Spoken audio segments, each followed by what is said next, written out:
सत्य की खोज से जुड़े हुए सभी साधकों को हार्दिक अभिनंदन और आप सभी का स्वागत हमारे सहज यानी ताओ ताओ यानी सहज द पाथलेस पाथ के पार्ट नंबर 6 में। मैं देख रहा हूँ कि जितना आप why they are doing this देखना चाहते हैं उतना ये नहीं देखते हैं, लेकिन असली चीज़ इसी में है। सूनर और लेटर आपको यहीं पर आना पड़ेगा। Why they are doing this current circumstances पर आधारित है, लेकिन करना यही पड़ेगा उससे निकलने के लिए। तो आग्रह है, जितना ज़्यादा सुनेंगे उतना ज़्यादा समझेंगे। ज़्यादा भूमिका नहीं बनाता हूँ, बस इतना ही कहता हूँ कि यदि बात समझनी है तो पूरी सुननी पड़ेगी, इसलिए पिछले पार्ट्स भी देखिए। मैंने शायद इसकी एक प्लेलिस्ट बनाई है, तो प्लेलिस्ट में जाइए और पुराने सारे पार्ट्सों को देखिए, तब नए समझ में आएंगे। वैसे ये ऐसी बुक है, इसे किसी भी पार्ट से सुन सकते हैं, लेकिन जितना ज़्यादा वो चीज़ें आप बार बार सुनेंगे आपके अवचेतन में जाएंगी। This is how it works. और बाकी जैसा आप प्रेम दे रहे हैं, लाइक सब्सक्राइब कर रहे हैं, उसके लिए बहुत बहुत धन्यवाद। और जिन्होंने सब्सक्राइब नहीं किया है सब्सक्राइब कर लीजिए और घंटी वाला बटन दबा दीजिए, ताकि सारे अपडेट आपको, सारे वीडियोस टाइम से मिलें। हमारे डिस्क्रिप्शन में हमारा फेसबुक पेज है, उस पर अपना हमको फ्रेंड रिक्वेस्ट भेजिए। हमारे इंस्टा पर हमें फॉलो कर लीजिए। और बाकी कोई सीखना चाहते हैं तो मेरी फ़ीस है 1000 रुपये पर महीना। काम मेन बात है ध्यान करने की। यदि आप किसी और के सानिध्य में कर रहे हैं, कोई आपको फ्री सिखा रहा है, जो थोड़ा सा पैसे के लालची लोग होते हैं या कुछ लोगों के पास नहीं होता है, तो आप उनसे सीखिए। कोई और गुरु, चाहे वो पैसे ही दे के सिखा रहा हो, आपको उससे समझ में आ रहा है, वहाँ सीखिए। कोई नहीं मिलता है और सीखना चाहते हैं तो मेरे पास आ जाइए, मुझे कोई आपत्ति नहीं है, पर मेरी फ़ीस है और वो है। और तभी प्लीज़ मैसेज कीजिएगा मुझे। व्हाट्सएप, टेलीग्राम, ईमेल सब वहाँ पर दिए हुए हैं। ईमेल में बहुत थोड़ा देरी से देखता हूँ, क्योंकि आजकल आप ईमेल नहीं करते हैं। तो ज़्यादा समय ना लेते हुए हम अपनी नो रिग्रेट वाले चैप्टर को आगे बढ़ाते हुए, तो उसमें ओशो कह रहे हैं कि यदि आप नॉन एम्बिशियस है तो आप हैप्पी, मतलब आप खुश हैं। अगर आपने कोई भी एम्बिशन अपने दिमाग में बना रखा है, कोई लाइफ का कोई गोल सेट कर रखा है, तो आप सबसे ज़्यादा दुखी लोगों की श्रेणी में आते हैं, क्योंकि गोल्स कोई होते ही नहीं है और ना कोई गोल सेट करना चाहिए, नहीं तो लाइफ आपकी मिजरेबल हो जाएगी। और अगर आप एम्बिशियस होते हैं तो फ्रस्ट्रेशन आएगा, क्योंकि वो एम्बिशन मिलने में बड़ी बड़ी परेशानी आएगी। लेकिन अगर आप नॉन एम्बिशियस हैं तो फ्रस्ट्रेशन भी आपके अंदर नहीं आएगा। मतलब आपका कोई गोल नहीं है, आपकी कोई इच्छा नहीं है, तो फ्रस्ट्रेशन नहीं होगी। आप एक सन्यासी की तरह ज़िंदगी जी सकते हैं। वो कहते हैं कि आप अकेले होने से डरते हैं, आप चाहते हैं कि आपके साथ कोई हो। जैसे कि मैं उदाहरण दूँ, मेरे बड़े फूफा जी थे, अब तो इस दुनिया में नहीं है, बुआ जी फूफा जी दोनों ही। वो कभी बुआ जी जैसे इधर आ जाती थी और बच्चों को लेके आ जाती थी, तो वो कभी अकेले अपने घर में नहीं रहे। उनको बड़ा डर लगता था। ऐसे लोग होते हैं अभी भी, अक्सर लोग ऐसे ही होते हैं कि उनको कंपनी चाहिए, अकेलापन उनसे बर्दाश्त नहीं होता। तो वो कहते हैं loneliness is negative, the absence of the others, वो नेगेटिव है। लेकिन अलोनलेस इज पॉजिटिव, जब आप स्वयं में अकेले हो जाएं, वहां पे आपकी खुद की प्रेजेंस होती है, जब आप बिल्कुल अकेले होते हैं। लेकिन लोनलीनेस और अलोननेस में फ़र्क है। अकेले हो जाना और अकेलापन महसूस करना, ये दोनों में फ़र्क है।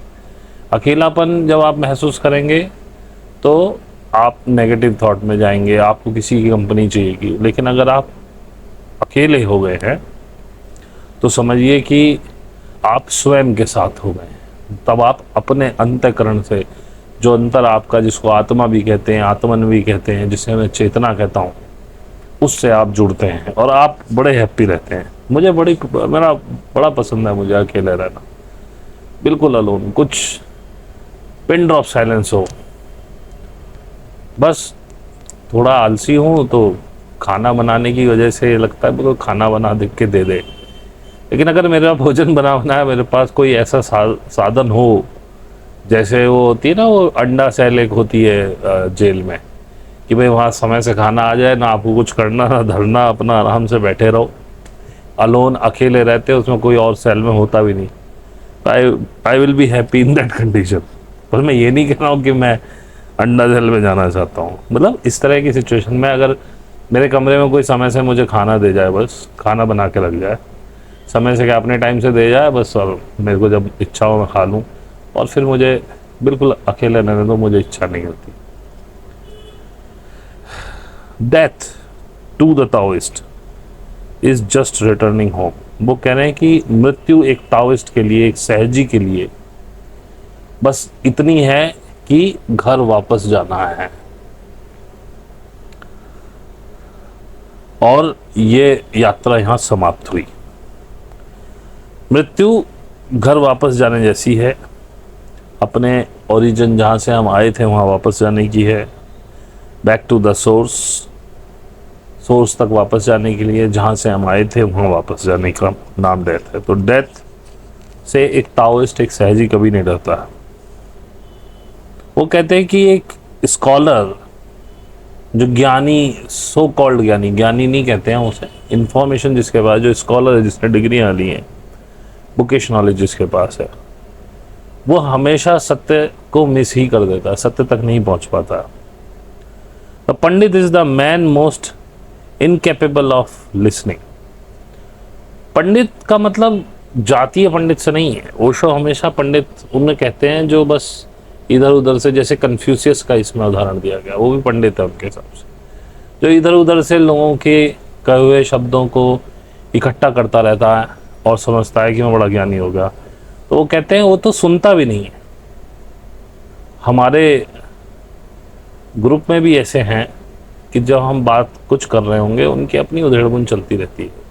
मैं हमेशा कहता हूँ यदि आपको सुनना आ गया तो भी आप बहुत सारी चीज़ें केवल सुन के सीख सकते हैं, लेकिन सुन कुछ और रहे हैं, दिमाग में फिर अपने पुराने पैटर्न्स के हिसाब से उसको कंपेयर करने लगते हैं। इतने आप कंपेयर करते हो, सामने वाला आगे पहुंच जाता है। यही इसमें भी कह रहे हैं, his mind is so full of his own ideas. उसके अपने ही विचार इतने, कंपैरिजन, दुनिया भर की कहानी, आपके एक एक शब्द को तोलता रहेगा, लेकिन जो मेन सुनने की बात है वो क्रक्स उसका मिस कर देगा। तो वो कहते हैं कि यहां यदि प्रसन्नता का कोई कारण है,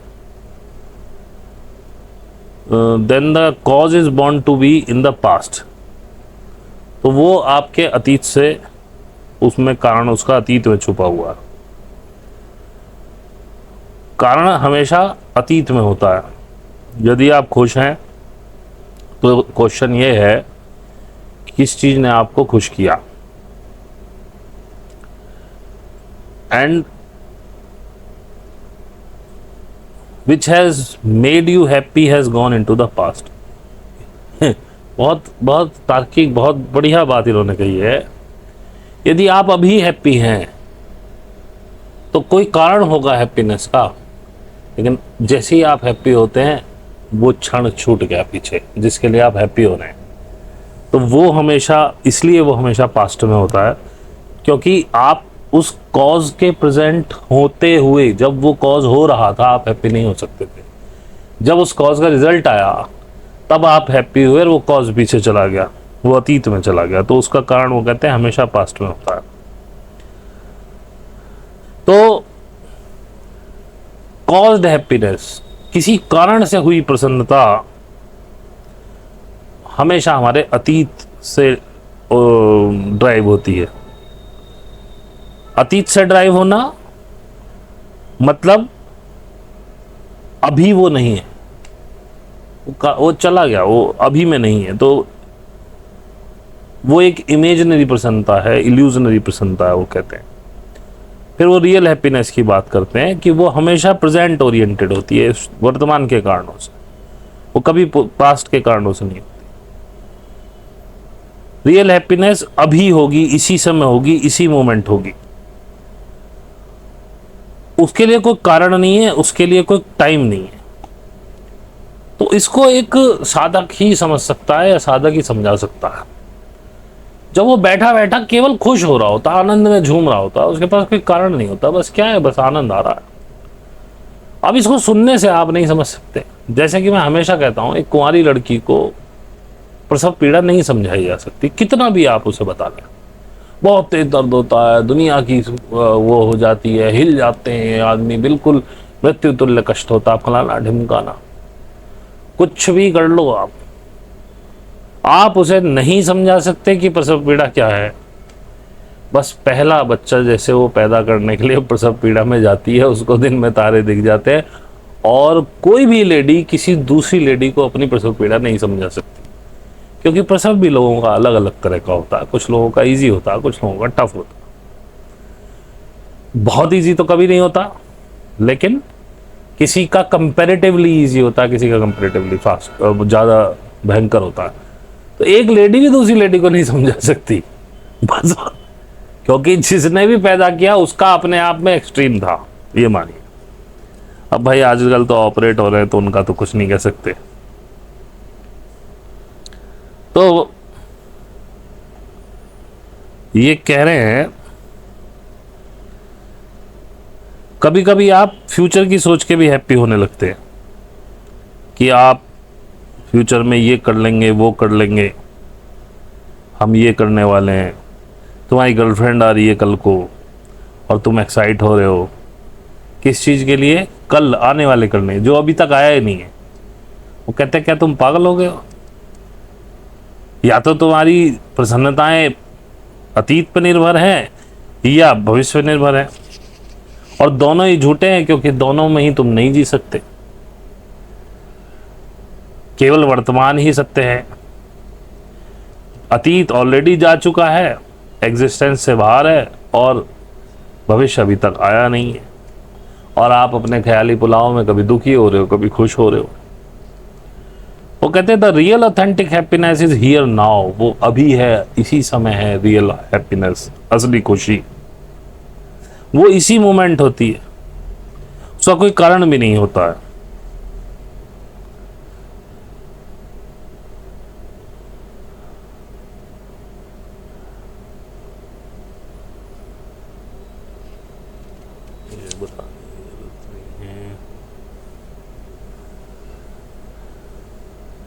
वो कहते हैं, उनकी अपना ऑब्जर्वेशन है ओशो का, वो कहते हैं it is very rare to find a rich man sons intelligent. कहीं ना कहीं मैं भी मानता हूँ कि कोई अमीर आदमी का पुत्र बहुत इंटेलिजेंट हो, ये बड़ा मुश्किल है कहना। वो ठीक है, उसके पास पैसे होते हैं, सब कुछ होता है, तो आप उसे इंटेलिजेंट मान लेते हैं।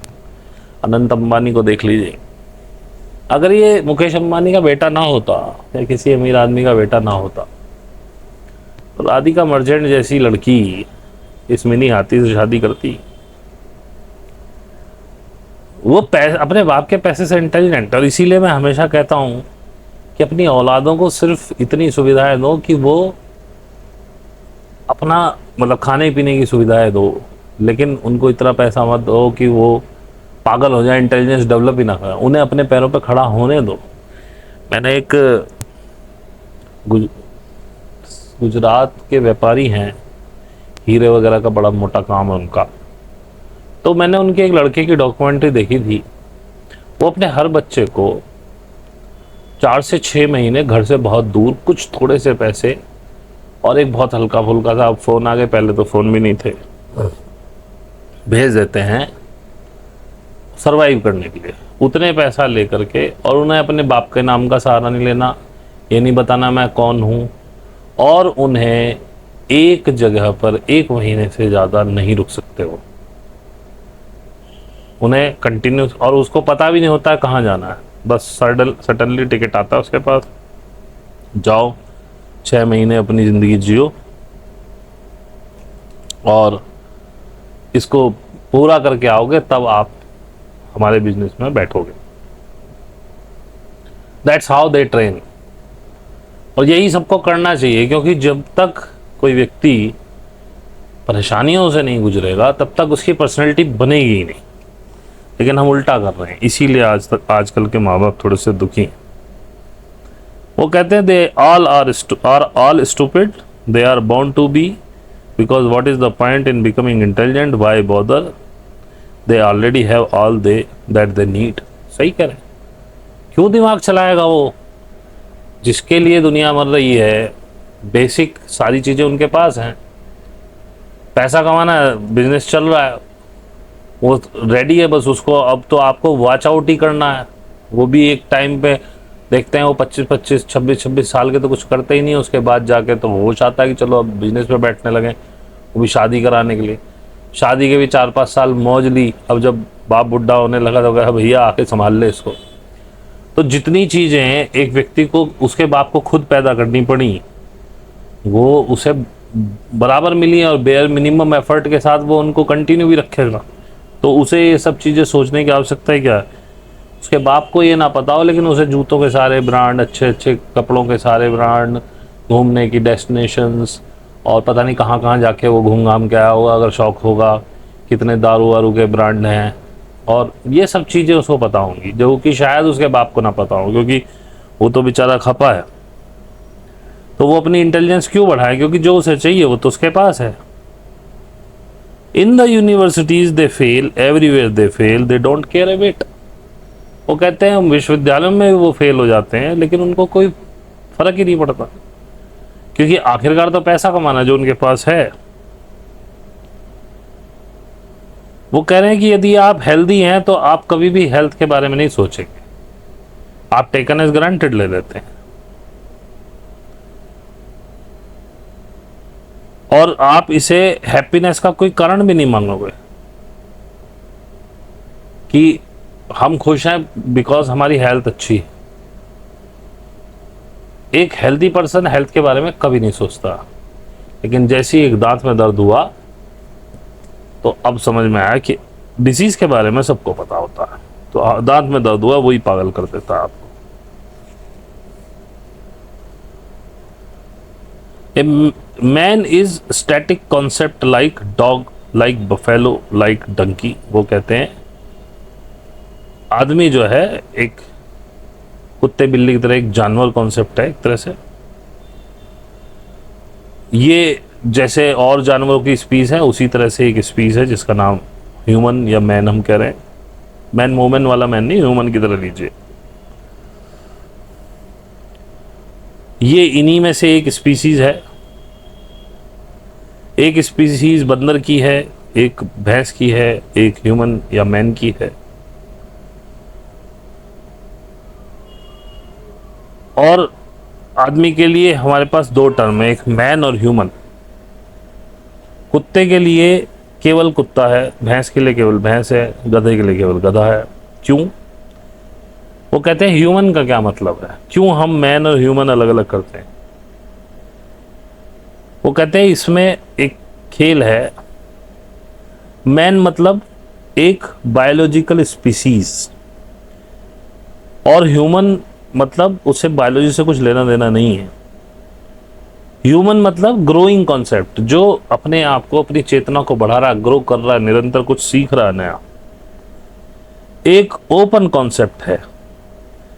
जो मैन है वो क्लोज कॉन्सेप्ट है, वो जस्ट आप मैन है, एक जानवर की तरह जिंदगी जी रहे हैं, लेकिन आप ग्रो नहीं कर रहे हैं। अगर आप ग्रो नहीं कर रहे हैं, या जिसे कहते हैं रूढ़िवादी लोग, they are just man not human. जो आज की परिस्थितियों के हिसाब से अपने आप को सिखा रहा है, सीख रहा है, that is a human. Human means you are a process, you are going, you are a journey, you are a pilgrimage, you are ongoing, you are a going beyond। इतना बड़ा उन्होंने मीन बताया कि ह्यूमन का मतलब है कि आप एक प्रोसेस हो, आप आगे बढ़ रहे हो, आप एक अपने आप में संपूर्ण जर्नी हो, आप ही पिलग्रिमेज समझिए कि धाम हो अपने लिए। आप चल रहे हो और आप आगे जाते जा रहे हो, गोइंग बियॉन्ड। वो कहते हैं ह्यूमन का मतलब एक bridge, bridge between man and God. मतलब एक मैन को गॉड बनाने के लिए ह्यूमन होना जरूरी है, यानी कि यात्रा में रहना जरूरी है, अपनी प्रोग्रेस की, अपना प्रोसेस में रहना जरूरी है, कुछ नया सीखने की और आगे बढ़ने की। अगर आप ये नहीं कर रहे हैं, केवल पैदा हो गए, खा पी रहे हैं, बच्चे पैदा कर लिए, फिर उनके लिए कुछ किया, उनकी शादियां कर दी और मर गए, तो आप you are just a man. वो कहते हैं कि मैन जो है, आदमी जो है, वो अपनी मृत्यु से डरता है, और जो ह्यूमन है वो मृत्यु से कभी नहीं डरता, क्योंकि ह्यूमन जो है, मानव जो है, वो जर्नी में उसे पता है कि इस जर्नी का एंड मृत्यु ही होगी। वो जागा हुआ है, जागरूक है, तो इसलिए वो नहीं डरता। A person who is on a pilgrimage, he is ready to die if that is needed to go on. He is ready to go beyond. He is ready to use the door of death to pass beyond. जो एक certain धाम पर पहुंच गया है व्यक्ति, वो मरने के लिए तैयार है। अगर वो आगे जाने के लिए ज़रूरी है, वो आगे जाने के लिए तैयार है, और वो इस मृत्यु को एक दरवाजे की तरह इस्तेमाल करता है आगे जाने के लिए। और ये सच्चाई भी है। आप अपनी कॉन्शियसनेस बढ़ाने के लिए यहाँ पैदा हुए हैं, और कुछ ना कुछ आप हर जीवन में पाते ही हैं, चाहे आपने अपने ऊपर काम किया हो या ना किया हो। पुरानी कुछ पैटर्न्स आप तोड़ते हो, अनजाने में नए कुछ जमा करते हो। तो तरक्की तो आप कर ही रहे हो, चाहे आप उसमें कुछ बैड हैबिट्स ले जा रहे हो, चाहे गुड हैबिट्स ले जा रहे हो। और इस मृत्यु के दरवाजे से ही आप अगले शरीर में पहुंचते हो, फिर वहाँ अपनी कॉन्शियसनेस डेवलप करते हो। अब किसी जन्म में आपको कोई गुरु मिल जाए जो पकड़ के आपको उठा के ले जाए, तो कॉन्शियसनेस आपकी हाई फाई हो जाती है, आप जान पाते हो। और जिस जन्म में मैं कहता हूँ आपको गुरु मिल जाए, गुरु हर वक्त मौजूद रहते हैं इस धरती पे। ये धरती कभी बुद्धों से खाली नहीं रही, गुरुओं से खाली नहीं रही। आपको किस जन्म में टकराया, और जिस जन्म में वो टकरा जाए, 99.9% मान लीजिएगा उस जन्म में आपका उद्धार हो ही जाएगा, यदि आपने समझ लिया, सुन लिया। और यदि आपकी चेतना अभी उस लेवल पे नहीं है, और इस जन्म में उस गुरु के सानिध्य में आप कम से कम समझ ही पाए प्रोसेस, तो नेक्स्ट या उससे नेक्स्ट, मतलब फिर जल्दी ही पहुंच जाओगे, इतनी दूर नहीं रहोगे।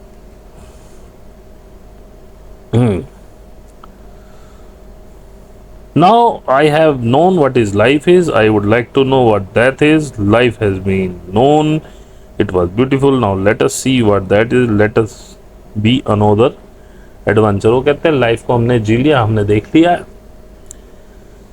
और अब हमें डेथ को देखना होगा कि कितना एडवेंचर है उसमें।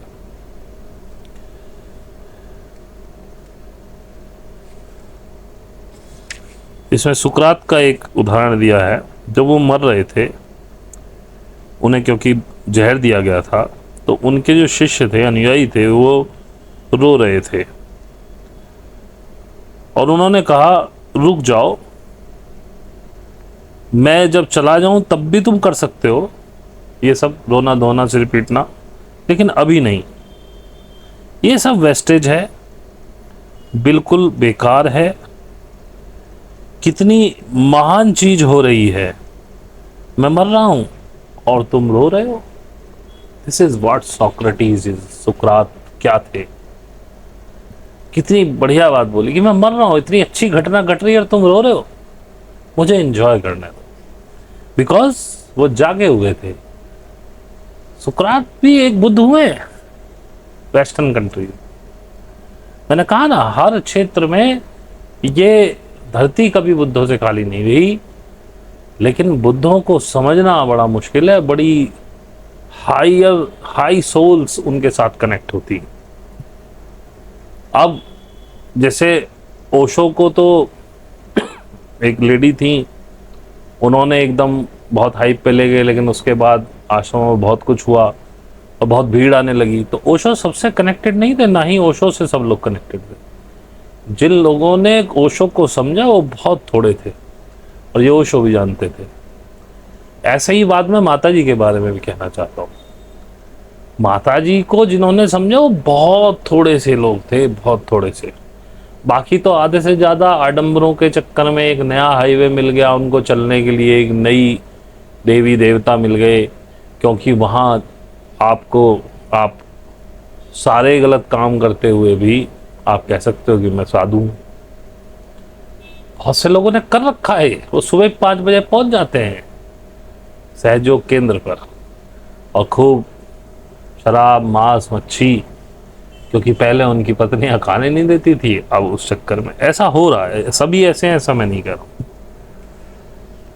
तो वो कहते हैं किस लिए रो रहे हो, मैंने अपनी जिंदगी जी ली, मैंने इसे प्यार किया, ये बहुत खूबसूरत थी, मैं इसे जानता हूं, लेकिन इसे हमेशा के लिए रिपीटिंग तो नहीं जिया जा सकता ना। अब इसका एंड हो रहा है, होने दो। मैं अब ये देखना चाहता हूं कि डेथ क्या है।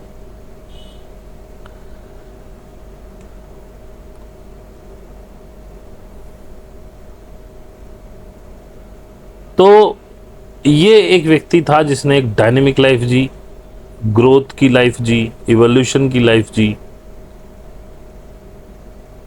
और अब उसके जीवन में डेथ भी एक रिवॉल्यूशन की तरह आई। A sudden change to some unknown reality, क्योंकि डेथ को बताया भी नहीं जा सकता ना। वो कहते हैं कि कोई क्यों भयभीत हो, नहीं, भयभीत होना ही नहीं चाहिए। सारे मैन ह्यूमन नहीं है, ये याद रखो। बहुत मुश्किल से कोई सुकरात, कोई लीत्सु, कोई बुद्धा, ये लोग ह्यूमन बीइंग्स हैं। बाकी सब लोग पुरुष और महिलाएं हैं, लेकिन ह्यूमन बीइंग्स नहीं, क्योंकि ह्यूमन में पुरुष महिला भी नहीं होती है, ध्यान रखो। ह्यूमन इज ह्यूमन, ये इसमें जेंडर नहीं है। एक ह्यूमन बीइंग बनने के लिए मतलब है कि एक प्रोसेस बनना, एक अपने आप में जिज्ञासा बनना, और एक पैशन अंदर होना for impossible, A Sikar of truth, सत्य की खोज में लगा हुआ जिज्ञासु व्यक्ति बनना, और वो भी पूरे पैशन के साथ। किसी भी बुद्धिमान व्यक्ति ने कभी भी अपने ज्ञान को क्लेम नहीं किया है, उस पर दम्भ नहीं किया है कि मैं ज्ञानी हूं। और यही सुकरात, इसीलिए सुकरात कहते हैं कि मैं भी नास्तिक सत्य हूं, मैं भी आस्तिक सत्य हूं, बट ये कोई मैटर ही नहीं करता कि उनमें से कोई भी सत्य हो, मैं हमेशा शांत रहूंगा, मैं हमेशा शांत रहता हूं। अब या कह सकते हैं मैं अविश्वासी ही रहूंगा कि गॉड है कि नहीं। कहने का मतलब यह है कि जैसे नास्तिक गॉड के एग्जिस्टेंस को नहीं मानता, उसकी यात्रा रुक गई। आस्तिक गॉड के एग्जिस्टेंस को मानता है, उसकी यात्रा भी रुक गई। वो कहते हैं मैं विश्वासी रहूंगा गॉड के प्रति, मैं उसे खोज रहा हूं, मैं सत्य की खोज में लगा रहूंगा। और वो कहते हैं कि जो ज्ञान है, रियल ज्ञान है, वो हमेशा अविश्वासी ही रहता है, वो हमेशा खोजता ही रहता है, तभी ज्ञान मिलता है, वो किसी जगह टिकता नहीं है। उन्होंने लाइफ को ट्रस्ट किया। जो लोग अपनी जिंदगी को ट्रस्ट नहीं करते हैं, वो बिलीफ्स बनाते हैं, जिसे हम कहते हैं कि आपने, जिसे मैं ये कहता हूँ, देखो ये मिस हो जाते हैं शब्द कभी कभी, दिमाग में है, जबान पे नहीं आ रहा। पैटर्न्स जिसे मैं कहता हूँ, बिलीफ्स, वो डॉगमास बनाता है, थ्योरीज बनाता है अपने आप को सुरक्षित करने के लिए, जो अपनी लाइफ को ट्रस्ट नहीं करते। और जो असल में ज्ञानी व्यक्ति है वो वल्नरेबल है, मतलब वो टिकता नहीं किसी चीज पे, वो बिलीफ को पकड़ के नहीं चल रहा है। राम है, कृष्ण है, वो कहते हैं हो सकते हैं नहीं भी हो, वो अपने आप को प्रोटेक्ट नहीं करता है, उसके पास कोई प्रोटेक्शन नहीं है, वो टोटली वल्नरेबल है, उसको कभी भी इधर से उधर वो घूम सकता है। अब आप देखिए ना, लोगों को बड़ी परेशानी होती है मुझसे। एक सज्जन है, उन्होंने किया कि आप हर 6 महीने में बदल जाते हैं, मैं आपको हर 6 महीने बाद सुनता हूं। यही प्रॉब्लम है तुम्हारी, क्योंकि तुम हर 6 महीने बाद सुन रहे हो। जो लगातार सुन रहे हैं उनको मेरा थोड़ा थोड़ा थोड़ा थोड़ा थोड़ा थोड़ा मूवमेंट दिख रहा है। अब 6 महीने पहले के वीडियो में और आज के वीडियो में तो बिल्कुल ऐसे टर्न मिलेगा तो आपको लगेगा ये पलट गया। लेकिन क्योंकि मेरी यात्रा चल रही है, मैं रोज नित्य नया सीख रहा हूँ। पुरानी जो सीखे हैं वो उस जब मैं बोल रहा था तो उस लेवल की कॉन्शियसनेस के हिसाब से ठीक थी, आज वो गलत लग रही हैं, आज मैं बदल गया हूँ। कौन नहीं बदल रहा है? जो अपनी यात्रा पर है वो बदल रहा है लगातार, और बदलना सही भी है।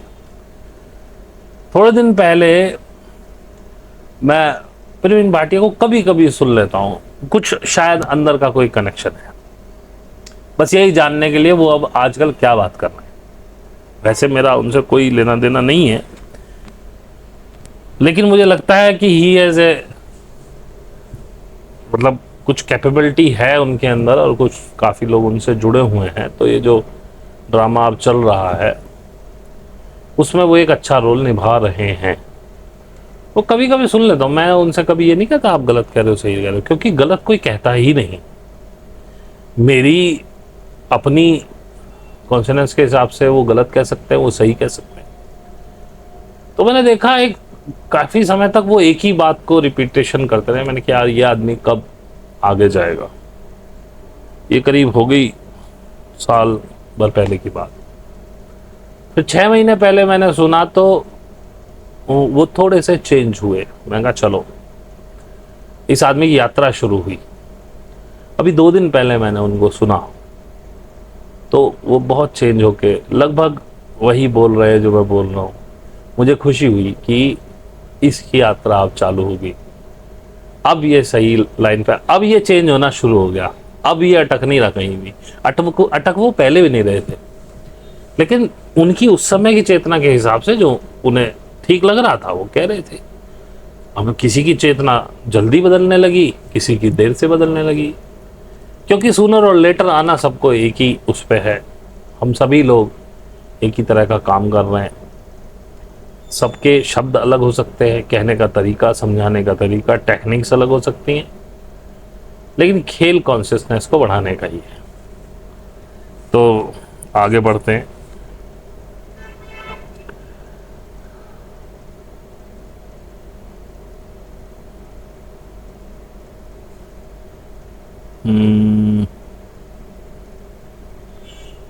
इससे कुछ लेना देना नहीं है। तो भाई साहब ये चैप्टर तो ख़त्म हो गया जल्दी। तो अगला चैप्टर है इनका, no rest for the living. थोड़ा सा समय बचा हुआ है मेरे पास भी, 10-20 मिनट का, तो इसमें थोड़ा कवर कर लेते हैं। तो ये कह रहे हैं, one day or another an authentic inquirer comes to the great moment of realization when he feels weary, tired. ये कहते हैं कि किसी एक दिन और दूसरे दिन जो एक वास्तविक मुमुक्षु जिसे कहते हैं, हम जिज्ञासु व्यक्ति जिसे कहते हैं, उसको ये रियलाइज हो जाता है जब वो थका हुआ महसूस करता है, जितनी भी नॉनसेंस से वो गुजरा, थिंकिंग के नाम पे जितनी चीज़ें उसने सोची, और उसे समझ में आता है कि ये जो गॉड नाम का वर्ड है, भगवान नाम का वर्ड है, वो नहीं है, और तुम कब तक इस शब्द के साथ खेलते रहोगे? जो ऑथेंटिक इंक्वायर की बात कर रहा हूँ, जो मान ही चुके हैं भगवान है, और जो आस्तिक हो चुके हैं, जो नास्तिक हो चुके हैं, उनकी बात ही नहीं हो रही। वो कहते हैं कि ये जो शब्द खाना, भोजन है, वो भी भोजन नहीं है। कितने दिन तक आप इस वर्ड फूड को कैरी करते रहोगे और हमेशा भूखे रहोगे? एक दिन तुम जान जाओगे जो तुम लेके साथ चल रहे हो केवल शब्द है, और ये आपको नॉरिश नहीं कर सकता है, ये आपको ज़िंदगी नहीं दे सकता है, ये आपको शांति नहीं दे सकता है, ये आपको कुछ भी नहीं दे सकता है। ये शब्द प्रॉमिस सब चीज़ का करता है। इसीलिए फिलॉसफी इतनी इम्पोर्टेंट हो गई है, इसी प्रॉमिस की वजह से। लेकिन ये सारे प्रॉमिस खाली हैं, खोखले हैं, जो कभी पूरे नहीं हुए। फिलॉसफी ने कभी किसी को हेल्प नहीं किया है सत्य को जानने के लिए। त्सु कुंग जो एक ताओ मास्टर हैं, grew weary of study. To look is one thing, to study is diametrically opposite. Tsu Kung ने बहुत स्टडी की, बहुत पढ़ाई की, एक चीज़ जानने के लिए कि स्टडी जो है वो बिल्कुल अपोजिट है जो तुम्हारा ज्ञान है। वो कहते हैं कि मैं अगर आपसे कहूँ go and see the rose flower in the garden, जाके एक गुलाब के फूल को गार्डन में देखो, और तुम गार्डन में जाने की जगह लाइब्रेरी में चले जाओ और तुम उस गुलाब के फूल के बारे में पढ़ने लगो, ये स्टडी है। About and about, round and round it move, it never touch the real point. May be आप बहुत सारा कुछ जान जाएंगे, उसका साइंटिफिक नेम जान जाएंगे, ये कैसे उगता है, कब कब किस स्टेज पे जाता है, आप उसके चारों तरफ घूमते रहेंगे, लेकिन क्या आप वास्तव में रियल रोज तक पहुंचे? तो स्टडी ये है, स्टडी आपको रियलिटी तक नहीं पहुंचाती है, उसके बारे में बहुत कुछ बताएगी। और जब हम मान लीजिए गुलाब की ही बातें कर रहे हो और कोई व्यक्ति उसके बारे में कहानियां सुनाने लगे, इसकी इतनी प्रजातियां होती हैं, इसका साइंटिफिक नेम ये है, इसको इस तरह की मिट्टी पसंद है, ऐसे लगाया जाता है, इस मौसम में लगाते हैं, ये इसमें क्रियाएं होती है, सबसे पहले ये होता है, फिर वो होता है। आप सोचते कितना ज्ञानी व्यक्ति है, लेकिन हो सकता है उसने कभी गुलाब छू के भी ना देखा हो, दूर से भी ना देखा हो। उसकी महक, उसको पता होगा कि इसमें जो महक आती है वो किस किस केमिकल की वजह से आती है, क्या प्रोड्यूस करता है प्लांट, लेकिन वो तो प्लांट लगाने के बाद वो तो करता ही है, इसमें कहने की क्या बात है। अगर हम ये ना भी जाने कि प्लांट के अंदर क्या केमिकल प्रोड्यूस होते हैं जिससे गुलाब में खुशबू आती है, तो भी तो वो गुलाब का फूल खुशबू दे ही रहा है ना। तो ये फर्क होता है स्टडी और नॉलेज में, ज्ञान में।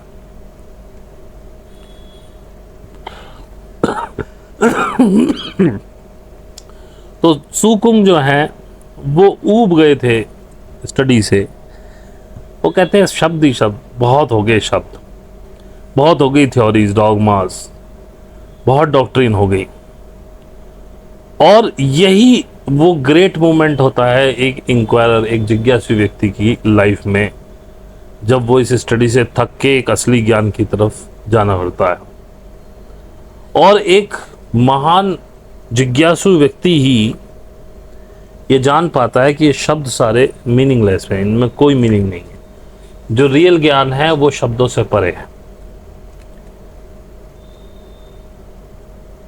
अंदर की जो उधेड़ बुन आपके अंदर जो चलती रहती है उसे बंद करना होता है, और आप देखेंगे उसके बाद कोई भी ऑब्स्टिकल नहीं रहा, वो कभी था ही नहीं। आप अंदर अंदर पता नहीं क्या क्या बात करते हैं अपने आप से, और उन्हीं से आप नए नए ऑब्स्टिकल बना लेते हैं।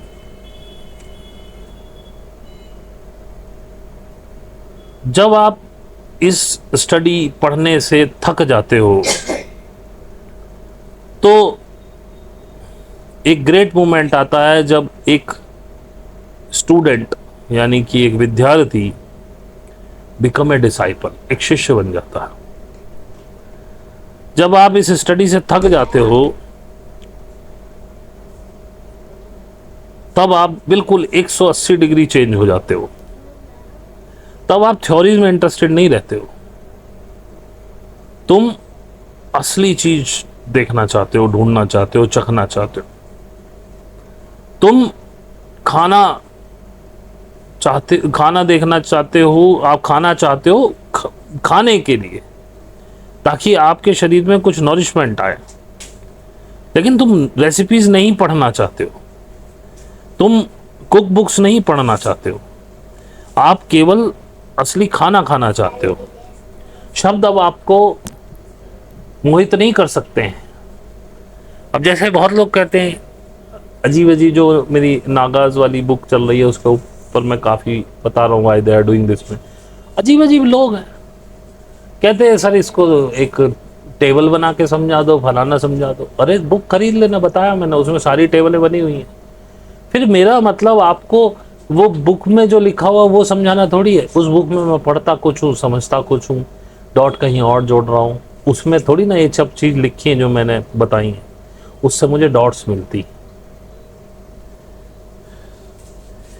वो कहते हैं कि दो फिलोसफर्स कभी भी सहमत नहीं हो सकते, क्योंकि सहमति तभी हो सकती है जब आप वास्तविकता जानते हो, तभी सहमति होगी। यदि आप वास्तविकता जानते हो, यदि मैं वास्तविकता जानता हूं और आप भी जानते हैं, तो हमारे बीच में एग्रीमेंट हो जाएगा। यदि आपने भी गुलाब के फूल को छुआ है, देखा है, समझा है, और मैं गुलाब के फूल के बारे में कुछ बता रहा हूं और आप भी गुलाब के फूल के बारे में वही चीज़ बताएंगे, यदि आपने उसको छुआ है, तो एग्रीमेंट हो जाएगा।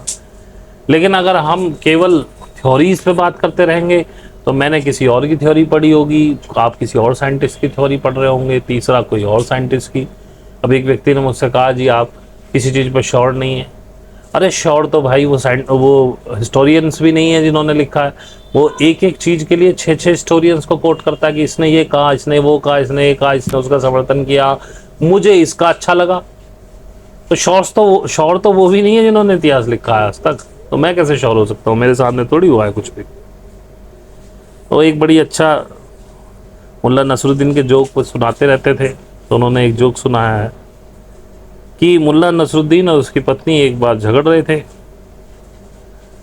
वही हस्बैंड वाइफ के आर्गुमेंट, और एक नेचुरल कंक्लूजन पे पहुंचे that by and by Mulla start feeling why did I start at all. और एक कंक्लूजन पे पहुंचे, मुल्ला को ये फील होना शुरू हुआ, एहसास हुआ मैंने ये सब शुरू ही क्यों किया। वो भूखा था और उसकी वाइफ कुछ बनाने के बारे में सोच भी नहीं रही थी। वो अपनी पत्नी के पास गया, उसने कहा कि सॉरी, मैं कन्फेस करता हूं मैं गलत था। तो उसकी वाइफ ने कहा that won't do, you will have to confess that I was right. कि तुमने अपने आप को कन्फेस किया कि मैं गलत था, ये गलत है, तुम्हें कन्फेस करना होगा कि मैं सही थी। Just your being in the wrong does not make much difference. तुम गलत थे, ये कोई बहुत बड़ी, इससे कोई अंतर नहीं पड़ता। आपको कन्फेस करना पड़ेगा कि मैं सही थी। गिव ए पॉजिटिव स्टेटमेंट, एक सही स्टेटमेंट दो, क्योंकि तुम रॉन्ग हो सकते हो।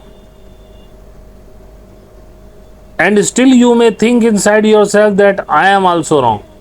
वो कह रही है कि शायद तुम ये सोच रहे होगे अंदर से कि ये औरत भी गलत थी, ये कहते हुए कि मैं रॉन्ग था।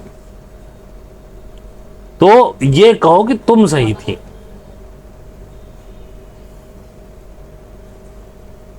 और दोनों ही पर्सन रॉन्ग हो सकते हैं। क्योंकि सत्य तो एक ही है और असत्य बहुत सारे हो सकते हैं। वो कहते हैं धार्मिक एक ही हो सकता है, वो दो नहीं हो सकते, क्योंकि सत्य हमेशा एक है। इसलिए मैंने इसमें एक लाइन लिखी, that's why every religion is wrong. इसीलिए हर सो कॉल्ड धर्म, हिंदू मुस्लिम सिख ईसाई एटसेट्रा एटसेट्रा एटसेट्रा, वो गलत हैं। क्योंकि अगर यहां पर कोई भगवान है तो वो सभी के लिए एक होना चाहिए था। यहां बहुत सारे भगवान नहीं हो सकते। अगर बहुत सारे भगवान हैं इसका मतलब ये मिथ्या है, इसका मतलब ये ट्रुथ नहीं है।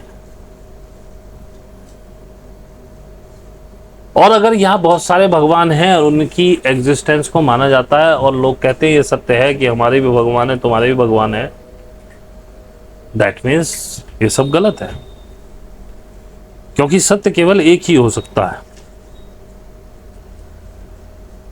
तो सर मैंने थोड़ा सा ये वाला भी एपिसोड शुरू कर दिया एंड आई थिंक थोड़ा सा बड़ा तो है, लेकिन हम कोशिश करेंगे अगली बार में इसे ख़त्म करने की, क्योंकि समय भाग रहा है। और आज मैंने दूसरा चैप्टर भी इसलिए ले लिया क्योंकि वो बहुत जल्दी ख़त्म हो गया था, तो कुछ समय का सदुपयोग कर लिया। और जब ये बीड़ा उठाया है कि इसको पूरा सुनाना है आपको, इस बुक को, तो सुना रहा हूँ। ना जाने किसकी बत्ती कब जल जाए, इसी से जल जाए। कह तो मैं भी यही रहा था बहुत समय से। अब इसकी वजह और why they are doing this, दोनों की वजह से कुछ बातें लिखी हुई रखी हैं फ़ोन में, लेकिन कर नहीं पा रहा हूँ आप लोगों से। तो पहले ये सब ख़त्म हो जाए। मेरे हिसाब से नेक्स्ट टू नेक्स्ट वीक हम why they are doing this का, नहीं सॉरी, उसको 5th या 6th पार्ट पे वो ख़त्म हो जाएगी। लेकिन अभी ये थोड़ी लंबी चलेगी, इसमें 1-2 पार्ट और हैं। तो जो यहाँ तक रुके, जिन्होंने देखा समझा, उनके लिए बहुत बहुत धन्यवाद। इसी तरह से अपना प्यार बरसाते रहें, थोड़ा सा कमेंट वमेंट करें तो और दिल लगता है।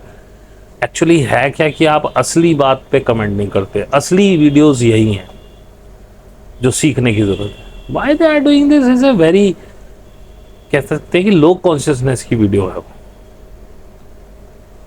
लेकिन आप क्योंकि आसपास चल रही चीज़ों को ज़्यादा तवज्जो देते हैं, उसमें भी मैं सब यही समझा रहा हूँ कि इस सहज से होके, इस ध्यान से होके ही गुजरने से ही आप उन सारे मोमेंट्स को पार कर पाएंगे जो बनने जा रहे हैं।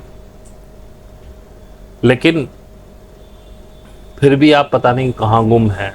ठीक है, मेरा काम है आपको जगाते रहना। पता नहीं कौन कब नींद से जाग जाए, बाकी तो ये प्रकृति है। 2020 में इसने जगाया बहुत सारे लोगों को। कुछ 12 में जाग गए जो पुराने स्टार सीड्स थे, कुछ 19 में जाग गए थे। 12 से ये और तेज होता जा रहा है। वो अपने काम में लगे हुए हैं, उनको भी समझ में नहीं आ रहा था कि क्या हो रहा है।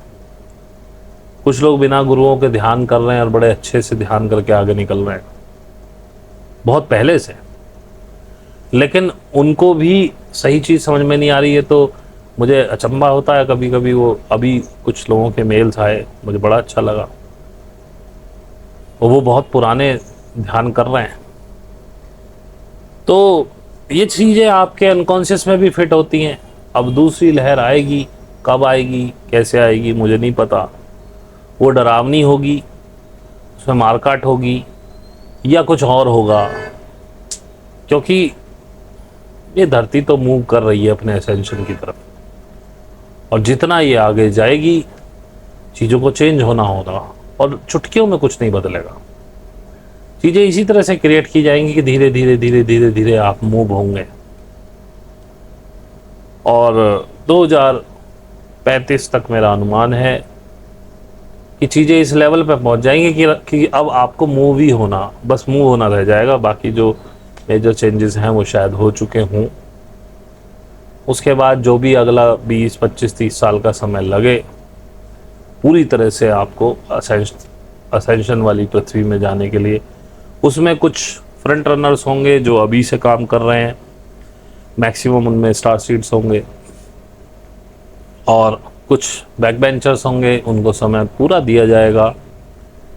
लेकिन एक तो जो सोललेस बीइंग हैं वो कंप्लीटली वाइप्ड आउट होंगे। अब किस तरह से होंगे मुझे नहीं पता।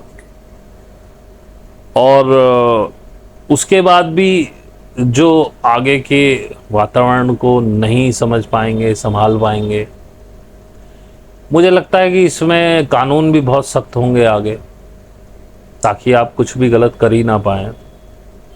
और मेरे हिसाब से एक आम इनोसेंट व्यक्ति के लिए कोई डरने की बात नहीं है, उसको पूरा समय भी मिलेगा। चीज़ें बहुत ज़्यादा चेंज हो जाएंगी मेरे हिसाब से। 2035 आते आते आपकी, देखो, अगर आपको असेंशन पे लेना है तो आपके फियर ख़त्म करने पड़ेंगे। तो 35 के बाद शायद फियर पे काम शुरू हो जाए और आपको कुछ समय ऐसा और बहुत इस तरह की सहूलियतें भी मिलने लगें कि आप ध्यान कर पाएँ, आगे बढ़ पाएँ। और जनसंख्या ऑब्वियसली कम होगी ही होगी, क्योंकि जैसे लोग आप देख रहे हैं, अभी आप देख रहे हैं कि कांवड़ में इधर हमारे यूपी में चलती है, कितना उधम काटा जा रहा है।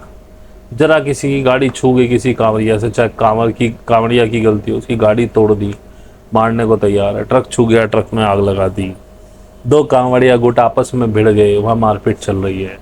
पुलिस पंगु है, इतनी भीड़ के सामने कुछ नहीं किया जा सकता। ये जो अराजकता का माहौल है, और जितने ये रूढ़िवादी लोग हैं जिनको लगता है कि ईश्वर सत्य है, सब कुछ भगवान है, भोले वोले, जब तक ये विभिन्न धर्म होंगे तब तक कुछ हो नहीं सकता।